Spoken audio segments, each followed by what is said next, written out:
With Stadia shutting down next year, a lot of people are wondering what they're going to do with their Stadia controllers because they don't have Bluetooth enabled on these. A lot of people just have the first revision A like this one is. So let me tell you what you do with this. You take a cable, a USB-C cable. This one is USB-C to USB-A, or you can get a USB-C to USB-C cable if your computer has a USB-C plug, and you plug it into your computer. From there, you'll see this white light pop on. If you all know, when the Stadia is normal, it has an orange light. And you'll be able to see the difference here as it's off right now. Plug it in, see the orange light, and then it'll turn white.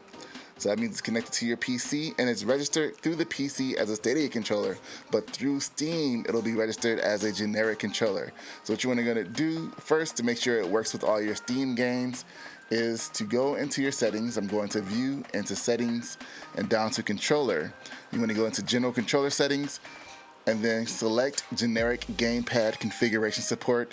And I will also suggest selecting the other configuration supports as well, PlayStation and Xbox, just in case some games don't really want to work that well without it.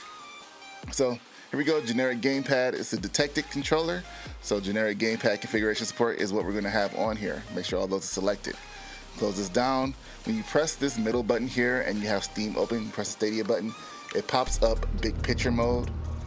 And this is another place, if you go into settings, you can do your controller configuration here as well. And you can do that with the controller actually. So you'll go over here into settings, go into controller settings, and make sure this is selected, boop, boop. And we hit back. Now in your library, you'll be able to go into your installed games. It'll show you which games can use the controller and which ones can't.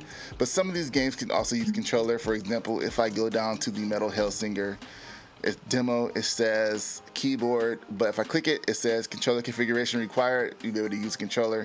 And I'm just gonna use this one just to show you that even if the game doesn't standardly support controllers, that you'll be able to use a controller if a controller will work on that game. So we're pressing play. We're using all of these with the controller button. I don't know if the button's clicking over the microphone, but pressing play, we're hitting the button, it's loading up, and I don't have my headset on, so I won't be able to really hear what's going on in the game. The controller does have Bluetooth support, and a lot of people want it to be updated to be able to use Bluetooth, and I hope they do that because it will allow us to be used for more things.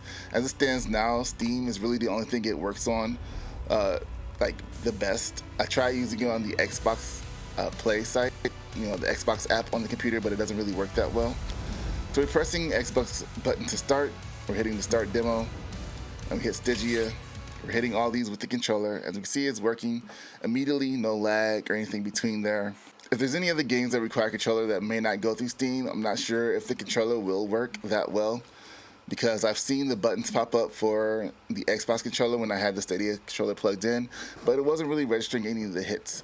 And it kind of did the same thing here until I went into the controller configuration and selected generic configuration, which is, funnily enough, the Xbox configuration. As you see, we have the A, B, X, and Y buttons here on the controller. So here we hit B to skip, and now we're moving with the controller, we're firing with the triggers as we're supposed to, pulling out our weapons, doing our dash. First, I can't hear the beat. So yeah, that's it. You can play the game with your controller. Quick game. I'm out. All that stuff. This is how you connect it. If you have any questions, let me know in the comments, and I'll see you guys in the next video. Thanks for watching. Don't forget to subscribe and hit that like button. And until next time, peace.